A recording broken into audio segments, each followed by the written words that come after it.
بسم اللہ الرحمن الرحیم۔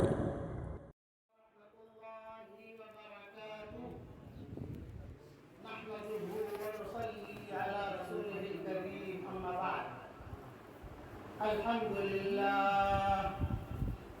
لله نحمده ونستعينه ونستغفره ونؤمن به ونتوكل عليه ونعوذ بالله من شرور أنفسنا ومن سيئات أعمالنا ونعوذ بالله من شرور أنفسنا ومن سيئات أعمالنا من يهده الله فلا مضل له ومن يضلل فلا هادي له ونشهد أن لا إله إلا الله وحده لا شريك له ونشهد أن سيدنا ومولانا محمدا عبده ورسوله صلى الله عليه وعلى آله وأصحابه وبارك وسلم تسليما كثيرا كبيرا.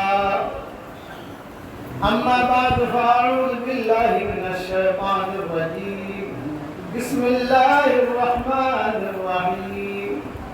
والمؤمنون والمؤمنات بعضهم أولياء بعض يأمرون بالمعروف وينهون عن المنكر ويقيمون الصلاة ويؤتون الزكاة ويطيعون الله ورسوله أولئك سيرحمهم الله إن الله عزيز حكيم. وقال الله سبحانه وتعالى إن المسلمين والمسلمات والمؤمنين والمؤمنات والقانتين والقانتات والصادقين والصادقات والصابرين والصابرات والخاشعين والخاشعات والمتصدقين والمتصدقات والصائمين والصائمات والحافظين فروجهم والحافظات والذاكرين الله كثيرا والذاكرات أعد الله لهم مغفرة وأجرا عظيما. صدق اللہ. قابل احترام مائیں بہنیں بیٹیاں ہماری بہوئیں بچیاں، اسی زمانے میں عورتوں کو انسان شمار ہی نہیں کرتے کہ یہ انسان نہیں ہے.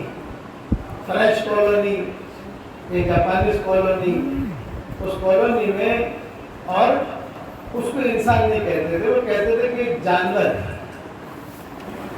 لیکن چونکہ اللہ تعالیٰ کو اس کے ذریعے سے دنیا چلانی ہے، بچے پیدا ہوں گے، کرنا ہے، اس لیے اللہ تعالیٰ نے ایک انسان کے ساتھ اسے جوڑ دیا. اصل تو جو ہے مرد، یہ ان کا مذہب تھا. فرینچ کالونی والوں کے جاپانیز کالونی، فرینچ کالونی بہت پرانی کالونی ہے. چائنیز کالونی کی بہت پرانی شمار ہوتی ہے.